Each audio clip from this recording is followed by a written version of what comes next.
My name is Maximilian, but everyone calls me Max. At 28, I finally achieved my dream of buying my first house after years of saving while working as a software developer. The pride I felt walking through my own front door was indescribable, especially coming from a family where privacy was just a theoretical concept. Never did I imagine that my sanctuary would be invaded so quickly until that Tuesday evening when I came home, exhausted to find my parents casually sitting in my living room like they owned the place. Before I continue this story, drop a comment letting me know where you're watching from. Hit that like button and subscribe to see more stories about standing your ground against family overreach. Growing up in the Morgan household meant accepting that privacy was a luxury, not a right. My father Richard, a micromanaging accountant, and my mother Karen, a helicopter parent before the term was even coined, operated on the firm belief that family has no boundaries. This philosophy manifested in countless ways throughout my childhood and teenage years. When I was 13, my father installed monitoring software on my computer that forwarded my internet history directly to his email. I discovered this humiliating setup when he confronted me about researching a paper on the French Revolution, concerned about my interest in violent historical events.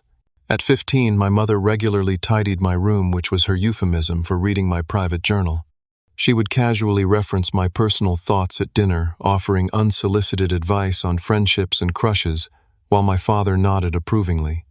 My 17th birthday gift was a smartphone, which came with the condition that they would have my password and could check it any time. When I expressed discomfort, my father's response was always the same. "We're your parents. We have a right to know everything about you. When you pay your own bills, then you can have secrets." This mantra was repeated so often it became the unofficial family motto.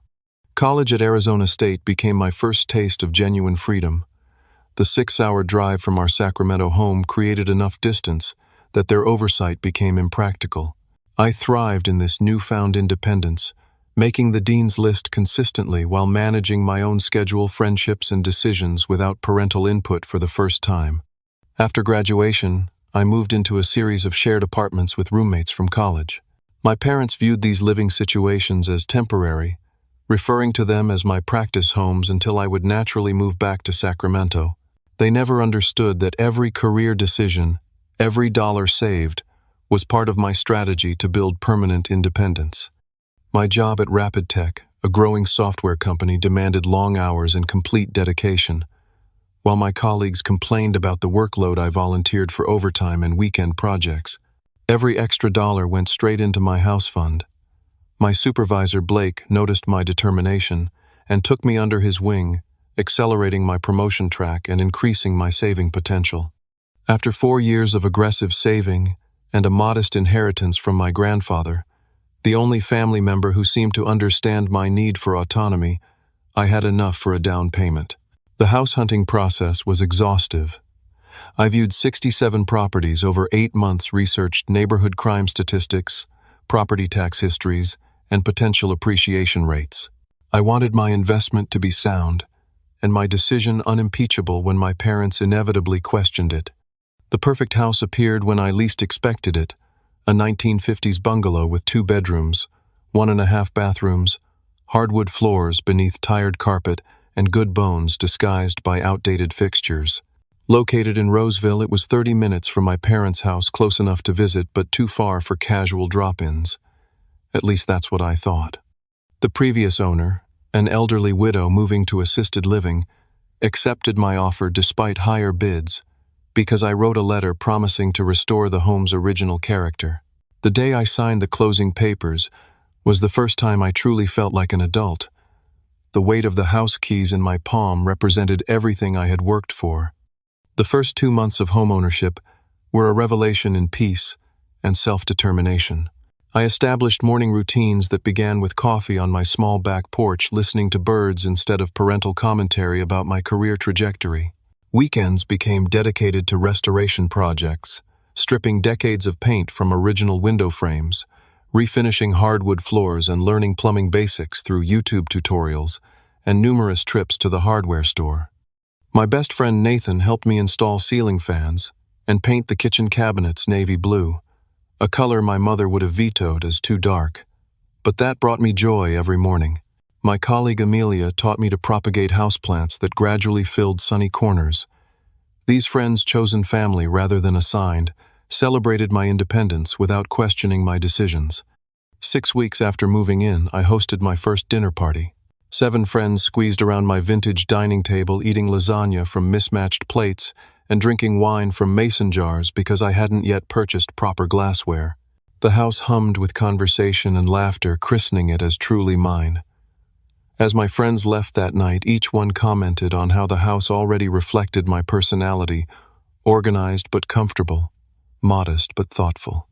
My parents had visited only once for an awkward housewarming where my mother pointed out every imperfection while my father calculated aloud how much equity I could build before upgrading to a family home. They left after an hour, clearly disappointed that I hadn't consulted them on the purchase. Their parting words, "We're just a phone call away. When you need help fixing this place up," carried an assumption that such calls were inevitable and imminent. I didn't call. Instead, I reveled in addressing each home improvement challenge myself or with friends who respected my vision. The growing confidence in my capabilities extended beyond homeownership into other aspects of my life. I began speaking up more in meetings at work. I started dating with clearer boundaries. I was becoming the version of myself that had always existed beneath my parents' expectations. This peaceful existence lasted exactly 63 days. The day that everything changed began, like many others, with a coding crisis at work. Our team had discovered a critical security vulnerability in our flagship product just hours before a major client demo.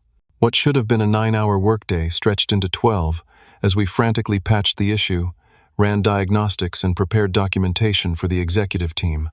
By 7:30 that evening, my eyes burned from staring at screens, my shoulders ached from hunching over keyboards, and my patience had worn microscopically thin. My only consolation was the thought of my quiet house, waiting for me, specifically the leftover Thai curry in my refrigerator and the expensive bottle of Blanton's bourbon I'd been saving to celebrate my first successful solo project deployment. I stopped at Magnolia Market on the way home to grab fresh limes for my planned celebration drink. The cashier commented on my exhausted appearance, joking that I looked like I needed the entire produce section, not just citrus. Her simple human connection momentarily lifted my mood as I drove the final stretch home, watching sunset colors paint the sky in hues of orange and pink. As I turned onto my street, the familiar sense of pride warmed my chest at the sight of my modest home, until I noticed the lights glowing through my living room windows. My porch light, which operated on a timer and shouldn't have activated for another hour, cast a yellow pool on my front steps. My car slowed involuntarily as confusion gave way to alarm. Had I left lights on this morning? Impossible. My programmable habit of checking them twice before leaving was borderline compulsive. Was someone breaking in? The neighborhood had experienced a string of minor burglaries last month. My heart hammered against my ribs as I parked across the street rather than in my driveway, giving myself space to assess the situation. I called Nathan, speaking in hushed tones as I explained the situation. He advised calling the police, but something in my gut urged caution. "Let me peek through the window first," I whispered, approaching my own home like a trespasser. As I crept up the side path toward the bay window, the sound of familiar laughter froze me in place.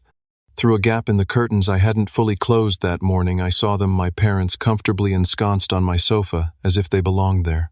My mother sat with her shoes off, feet tucked beneath her, flipping through a home decor magazine I didn't recognize. My father, tumbler in hand, was watching my television and helping himself to the Blantons I had been saving. The surreal sight momentarily disconnected me from reality. Had I given them a key I'd forgotten about? Had we planned a visit that slipped my mind during the workday chaos? No, neither explanation fit.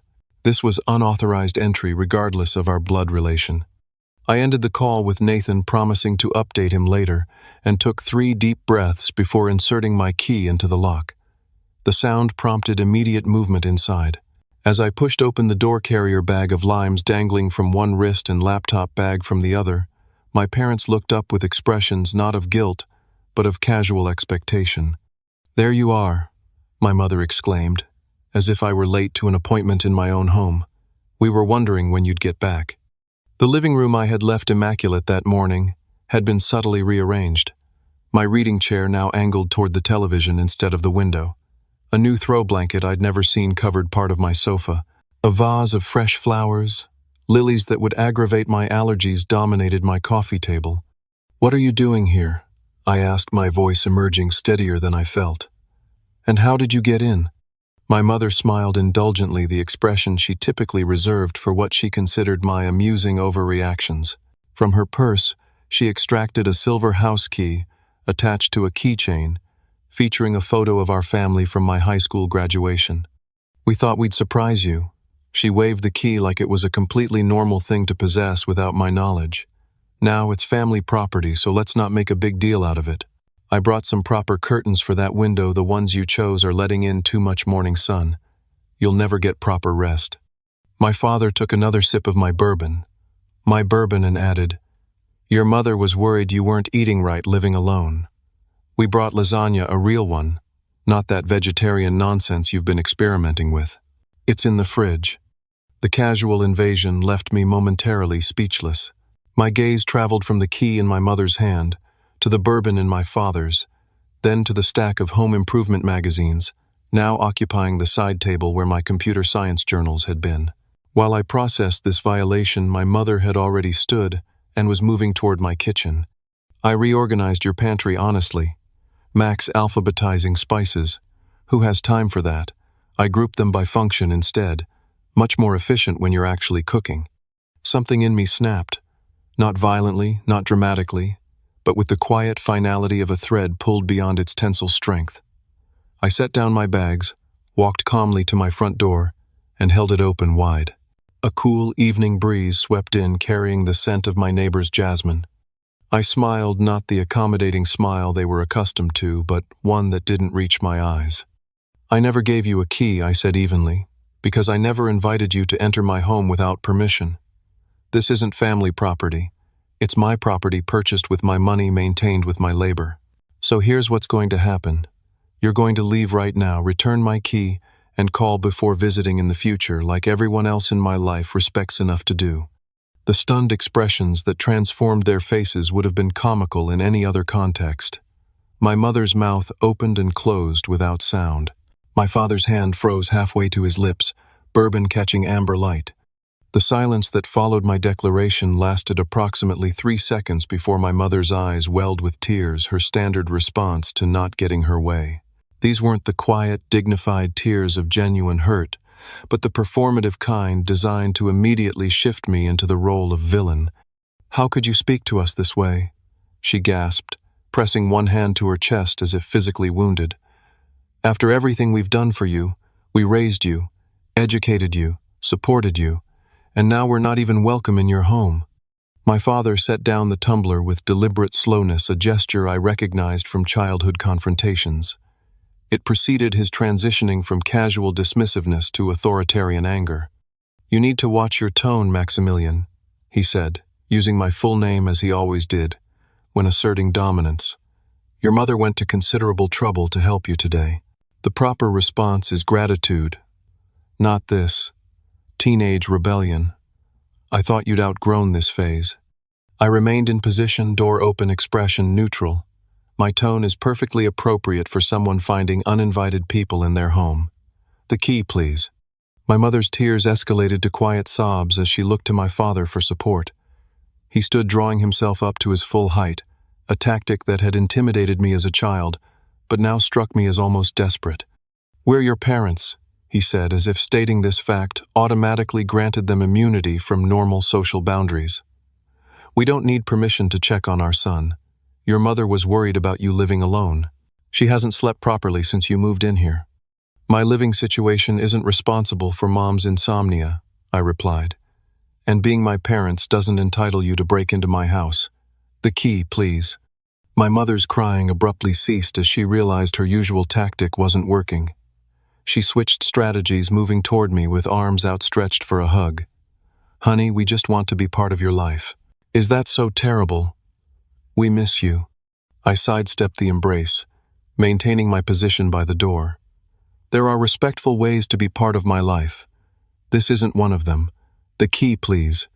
The standoff continued for another 15 minutes. My parents cycled through their entire emotional repertoire: guilt, anger, dismissiveness, faux concern, and finally wounded martyrdom. I repeated my request for the key 11 times before my mother finally extracted it from her purse and placed it on my entry table, rather than handing it directly to me, a small but telling act of passive aggression. "I hope you realize how hurtful you're being," she said, gathering her purse, and the shopping bags that I now noticed contained additional unauthorized improvements for my home. "We only wanted to help." My father drained the last of my bourbon before standing. "When you calm down and think rationally about this, you'll realize you're overreacting. Family helps family, Max. That's how it works. Boundaries help families," I countered. "That's how healthy relationships work." As they reluctantly moved toward the door, my mother paused to add, "I left some notes on your refrigerator about improvements this place needs. The bathroom caulking is atrocious, and those kitchen cabinets are too dark for such a small space. We can help you fix everything next weekend." "I won't be available next weekend," I said, not elaborating that my unavailability would extend indefinitely until they demonstrated respect for my autonomy. Their departure from my property featured the kind of dramatic exit my mother had perfected over years of domestic disagreements. Loud sighs, backward glances, and one final parting shot from my father. "When you own a house, you realize how too much help you need. Don't be too proud to call when things start breaking, which they will."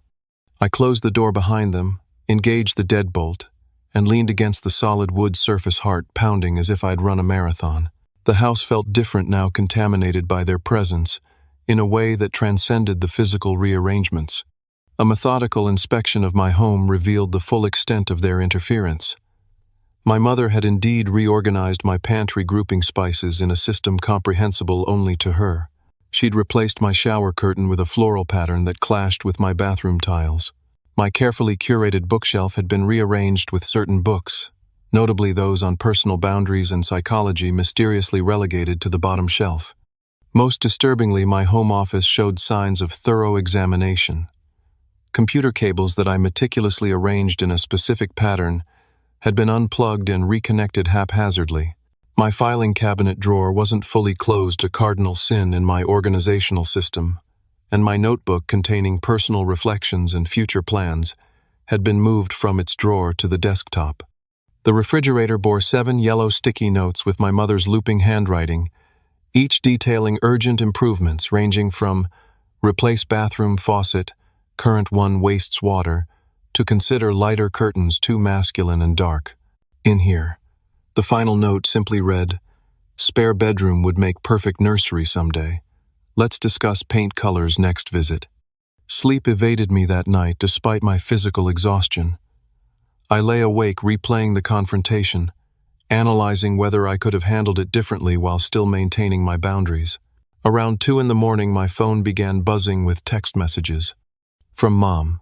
"Just checking you're okay. You seemed very stressed. Remember, your blood pressure tends to run high like your father's outer. Tends to halder. Juster." From Dad. "Your mother is upset. Call her tomorrow and apologize. We're only trying to help." From Mom again. "Found this article about the dangers of living alone. Sending you the link. Lots of break-ins in Sacramento area recently." From Dad again. "That bourbon is overpriced. I can recommend better options that don't drain your savings. Financial responsibility comes before luxury purchases." I silenced my phone, but damage was done to my sense of security. Even with them physically gone, their presence lingered in these digital intrusions. The pattern was so familiar: boundary violation, followed by making me responsible for their emotional reactions to my reasonable limits. As dawn broke, I made 2 decisions. First, I would change my locks immediately. Second, I would not respond to the texts establishing an information boundary to complement the physical one. Little did I know that both these strategies would prove woefully insufficient in the weeks to come. The locksmith arrived at 7:30 the next morning, replacing both my front and back door locks with high-security models that couldn't be easily duplicated. His raised eyebrow at my urgency and willingness to pay rush fees spoke volumes, but professional discretion kept him from asking questions. By 8:15, I had new keys and a restored sense of security that proved embarrassingly short-lived. The following Monday, I was deep in code review when our receptionist Stephanie called my desk extension. "Your parents are in the lobby," she said, confusion evident in her voice. "They say they're surprising you with lunch." The familiar tightness returned to my chest as I explained I wasn't available. Stephanie, bless her, offered to convey this message, sparing me direct confrontation. Through the glass partition separating our work area from the reception, I watched my mother's expression shift from expectant to disappointed to determined. For 20 minutes they remained in the lobby, my father periodically checking his watch, while my mother engaged Stephanie in what appeared to be increasingly uncomfortable conversation. When they finally left, Stephanie brought a paper bag to my desk. "They insisted you needed a proper lunch because you looked thin in your Facebook profile picture from last month." Inside, I found a turkey sandwich with mayonnaise, which I'm allergic to, an apple acceptable, and a handwritten note reading, "Since you're too busy for family, at least eat something nutritious. We'll try again when you're less focused on impressing your boss than maintaining relationships that actually matter." Wednesday brought a new intrusion.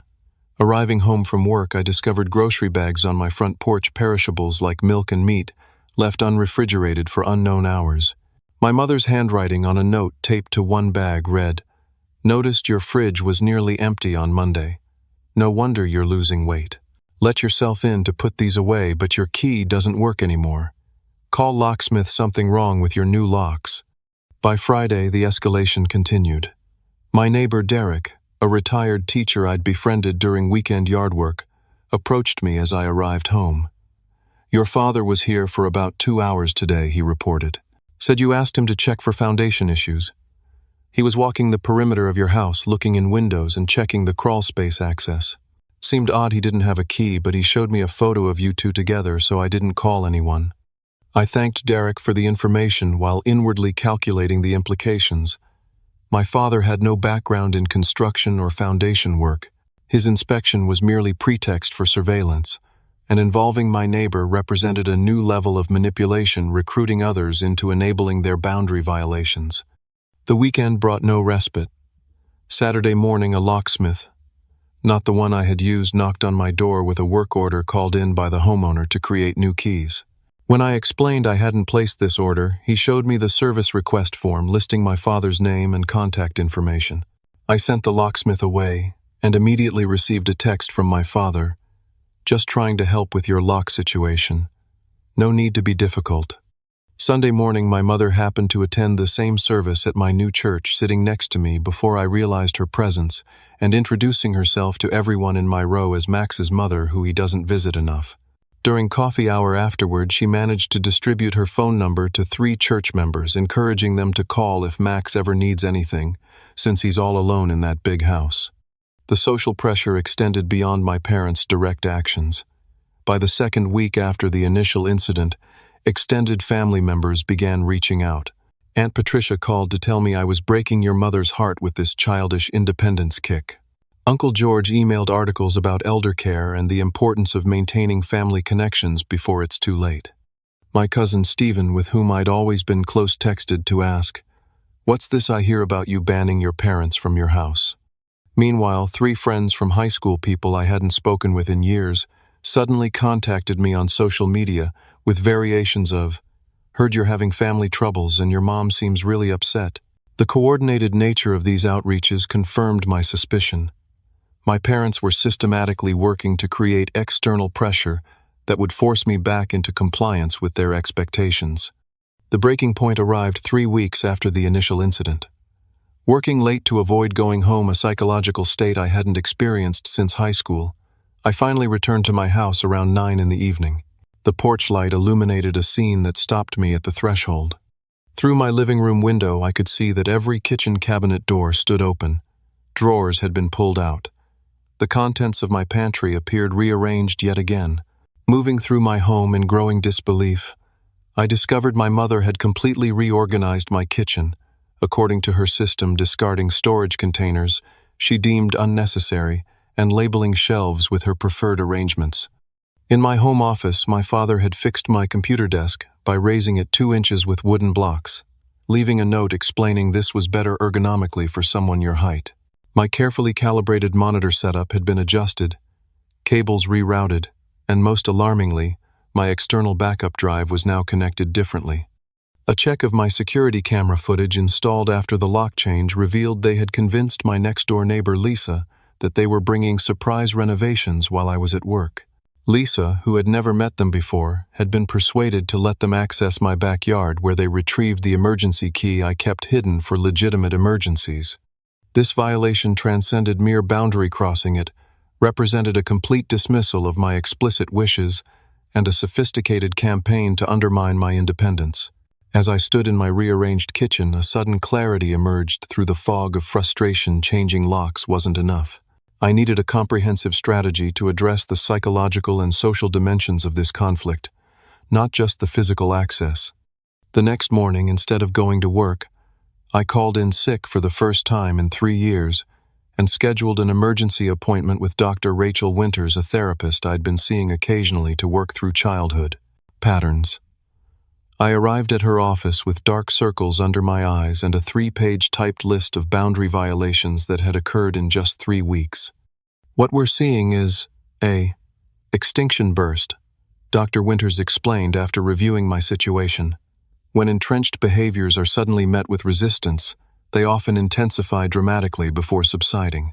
Your parents are escalating because your boundaries threaten their sense of control and identity as parents. For 90 minutes, we developed a strategic intervention plan. I needed clear, enforceable boundaries with specific consequences, delivered in a neutral setting where my parents couldn't control the environment. Dr. Winters role-played potential parental responses with me, preparing me for the emotional manipulation tactics that would inevitably follow. Remember, she emphasized as our session concluded, their reaction to reasonable boundaries is information about them, not about the validity of your needs. You have both the right and the responsibility to protect your physical and emotional space. That afternoon, I consulted with Anthony Garcia, a college friend who had become a real estate attorney. He outlined my legal options regarding unwanted entry, emphasizing that while pursuing legal action against family was emotionally complicated, documenting each incident would strengthen my position if restraining orders ever became necessary. Send a certified letter explicitly revoking permission to enter your property, Anthony advised. It creates a paper trail and clarifies that future entries constitute trespassing regardless of familial relationship. Armed with professional guidance, I executed the next phase of my plan. I texted my parents inviting them to dinner at Castellano's, an upscale Italian restaurant equidistant from our homes.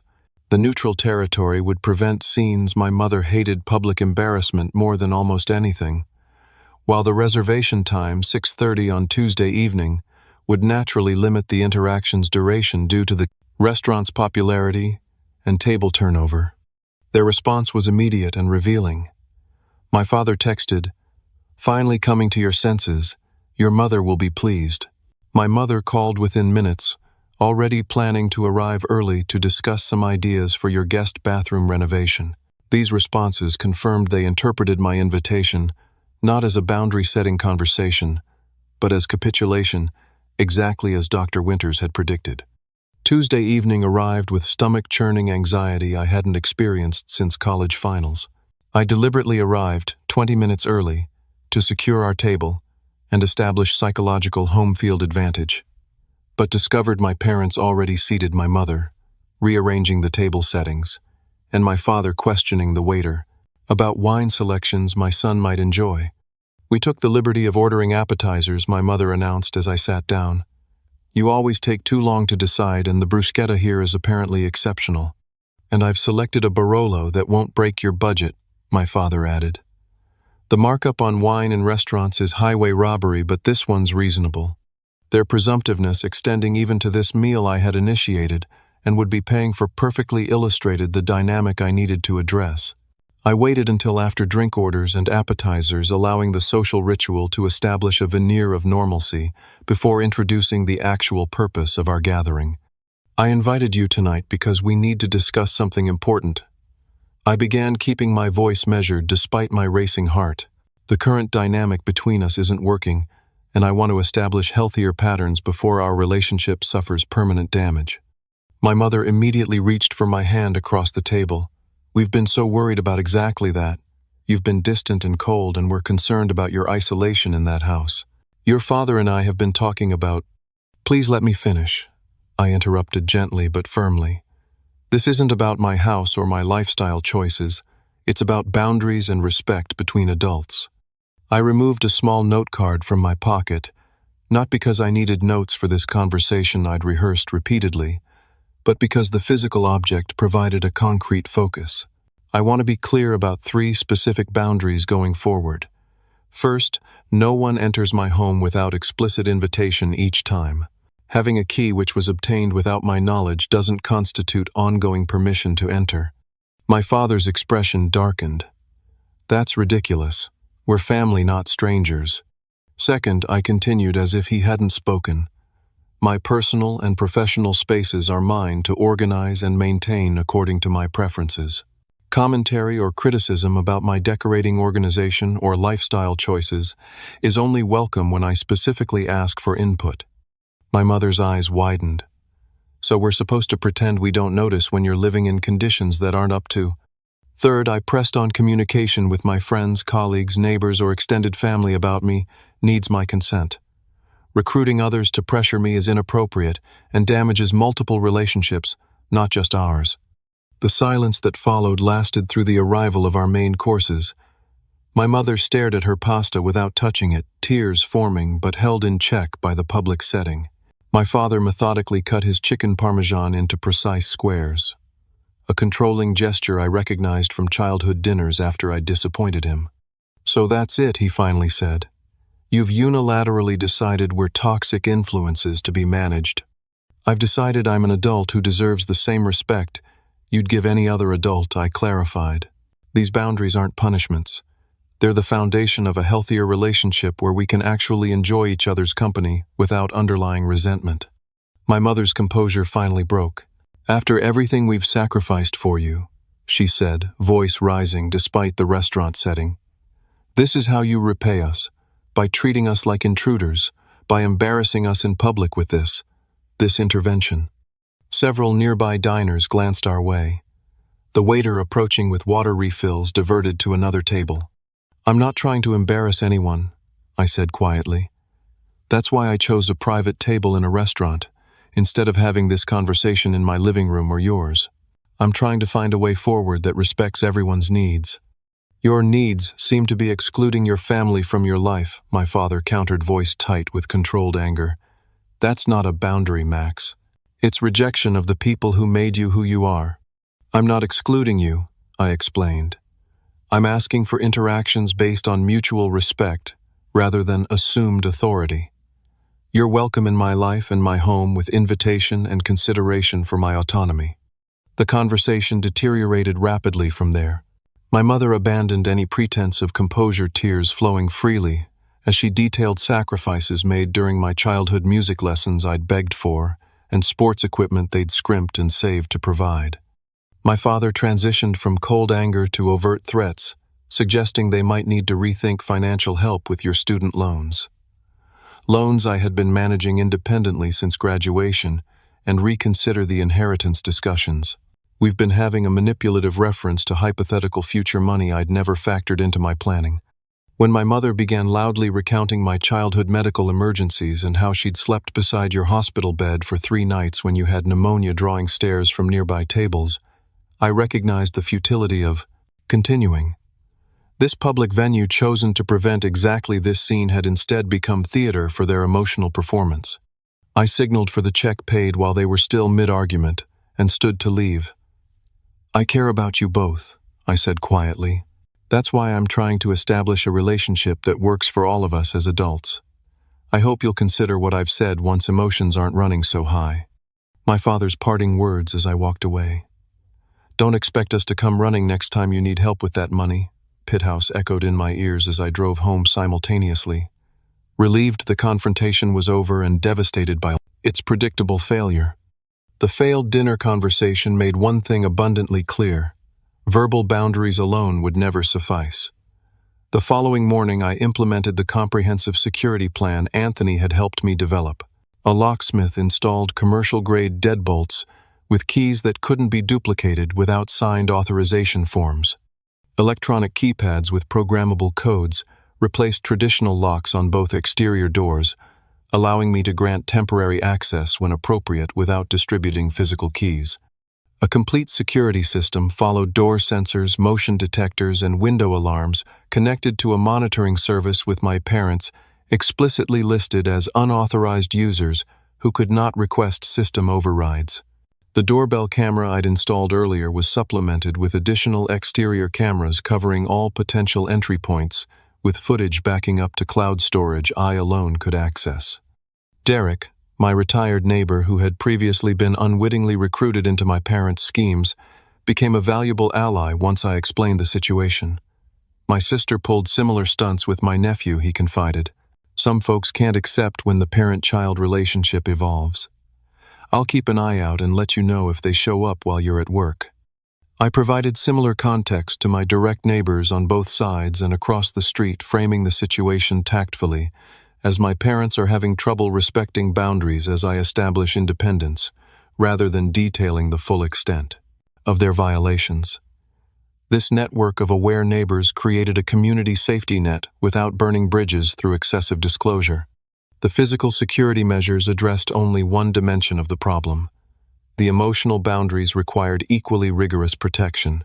I drafted a clear email to both parents establishing a 2-week communication pause to allow everyone space to process our dinner conversation. I specified that during this period I would not respond to calls, texts, emails, or social media contacts from either of them, nor would I engage with extended family members or friends acting as intermediaries. After this cooling-off period, I wrote, "I welcome text communication as we rebuild trust. In-person visits can resume once we've established a pattern of respectful digital interaction with advance notice and explicit invitation required each time." The response was predictable but still painful. My mother called 7 times in the hour after receiving my email, leaving increasingly distraught voicemails ranging from, "I can't believe you'd cut off your own mother," to, "What if there's a family emergency?" My father's approach was more coldly strategic, with a single email outlining all the ways my immature behavior would damage my relationships, career prospects, and future happiness. True to my word, I didn't respond to either, though each contact tested my resolve. I temporarily muted family members on social media and created email filters to direct their messages to a folder I could review when emotionally prepared, rather than having them ambush my inbox. The first test of my new boundaries came sooner than expected. 3 days into the communication pause, my security system alerted me to activity at my front door while I was at work. Live video showed my parents attempting to use a key in my newly changed locks, then pressing the doorbell repeatedly.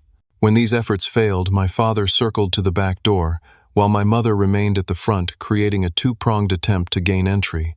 Finding all access points secured, they eventually retreated to their car, where they remained parked in front of my house for 27 minutes. The entire incident was recorded from multiple angles, providing documentation I hoped never to need, but felt reassured to possess. I maintained my composure and called them from my office phone, which they wouldn't recognize on caller ID. When my mother answered, I calmly stated, "I can see you're at my house right now through my security cameras. This violates the boundary I established about visits requiring invitation. Please leave my property immediately. We can discuss this after the 2-week communication pause we agreed upon." My father grabbed the phone. "This is ridiculous, Max. Your mother brought homemade soup because she heard from Stephanie's cousin that there's a stomach bug going around your office. We're trying to help, not invade." The mention of Stephanie, our receptionist whom they'd met exactly once during their workplace lunch, ambush, and her cousin, someone I'd never met, illustrated how extensively they were tracking my life through social connections. This revelation strengthened my resolve. "I understand you believe you're helping," I replied evenly. "However, I've been clear about my boundaries. Please respect them by leaving now and honoring the communication pause we discussed." They left, but not without my mother placing the soup container prominently on my front step directly in view of my camera. A passive-aggressive acknowledgement that they knew they were being recorded. As challenging as this confrontation was, It represented my first successful enforcement of a boundary with real-time consequences. I had remained calm, asserted my position clearly, and followed through without capitulating to emotional manipulation.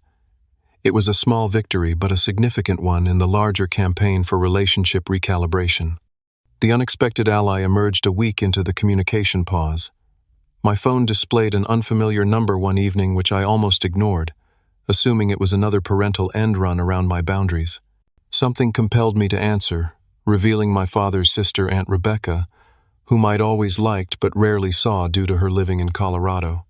"I hope you don't mind me calling out of the blue," she began, "but your mother has been calling me daily about your rebellion, and I thought I should hear your side before forming opinions." For the first time since this ordeal began, I found myself speaking with someone who truly understood the dynamic at play. Rebecca shared her own history of boundary struggles with my parents, particularly my mother's tendency to rearrange her home during visits, and my father's financial commentary disguised as advice.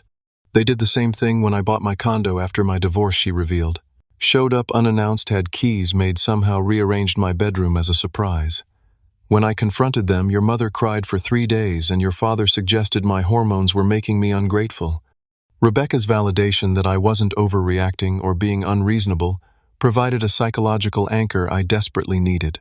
Her perspective, as someone who loved my parents but recognized their boundary issues, offered balanced insight without the bias of my emotional involvement. "It took me nearly 2 years of consistent boundaries before they accepted my autonomy," she admitted. "There were many backslides and guilt trips, but eventually we reached a workable relationship. Not perfect, but functional. You can get there too, but only if you hold firm now when it's hardest." She offered to speak with them as a neutral third party, explaining how their behavior appeared from an outside perspective and potentially helping them understand the damage they were causing to our relationship. I gratefully accepted, recognizing that sometimes messages received from peers carry weight that the same words from children, even adult children, cannot. The conversation with Aunt Rebecca marked a turning point in my approach. I had been conceptualizing the situation as a binary conflict, my boundaries versus their invasion, but she helped me see it as a difficult transition, requiring adjustment from all parties. This reframing didn't excuse their behavior, but contextualized it in ways that made it less personally hurtful and more recognizable as their limitation rather than my failure. The path to a new equilibrium wasn't swift or straightforward, but it was steady. The 2-week communication pause extended to 3 when my parents attempted to circumvent it through my cousin's wedding, where they cornered me by the gift table to discuss this ridiculous situation. I calmly excused myself and later sent a reset email extending the pause until we can agree on basic interaction parameters. By the 4th week, signs of adjustment began appearing. My mother sent a text, just one, not the usual barrage that simply read, "When you're ready to talk, we are too. No pressure." It contained no guilt-inducing language, no references to my cruelty or their worry. This simple message represented significant progress in respecting the boundaries I'd established. 2 days later, my father followed with an email lacking his usual condescending tone.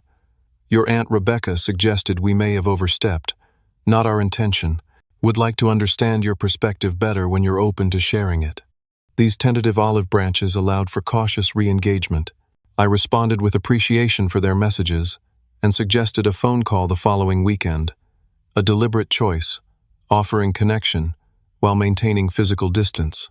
The call, while occasionally tense, remained largely productive as I re-emphasized my boundaries, and crucially, they actually listened without immediate dismissal. 3 months after the initial confrontation, we reached a fragile but functional understanding. My parents would call or text before any visit, waiting for affirmative response before arriving. They no longer commented on my home organization or decor unless I specifically sought their input. Most significantly, they began recognizing me as an independent adult with valid preferences rather than a child making choices they needed to correct. The first respectful visit occurred 4 months after the incident. My mother called 3 days in advance, asking if Sunday afternoon would be convenient for them to stop by. She specified they would stay for approximately 2 hours and asked if there was anything they could bring rather than assuming what I needed. My father called the morning of the visit, confirming their arrival time and checking if it was still convenient. These seemingly small courtesies represented monumental shifts in our dynamic. During the visit itself, my mother visibly bit her tongue when she noticed I'd painted my guest room a deep blue she would never have chosen. My father refrained from interrogating me about my retirement contributions when I mentioned a work bonus. They were clearly making efforts, however uncomfortable, to respect the boundaries we'd established.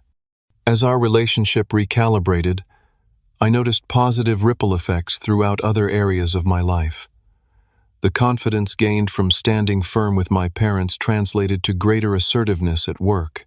During a project planning meeting, I respectfully but firmly pushed back when my ideas were repeatedly interrupted, earning a nod of approval from my supervisor and setting a precedent for more equitable team dynamics. My newfound boundary-setting skills improved my dating life as well. When Michael, a man I'd been seeing casually, began exhibiting some concerning controlling behaviors, texting repeatedly when I didn't respond immediately, and questioning my independent social plans, I addressed it directly, rather than accommodating to keep peace. Instead of escalating as I feared, the clear communication actually strengthened our connection, leading to a more balanced relationship built on mutual respect. Even my friendships benefited from this personal growth. I found myself more comfortable expressing preferences rather than defaulting to people-pleasing behaviors. When my friend Jordan suggested a restaurant I disliked for our monthly dinner, I simply offered an alternative rather than silently acquiescing as I would have previously. This authenticity paradoxically deepened our connection, rather than creating the conflict I would have once feared.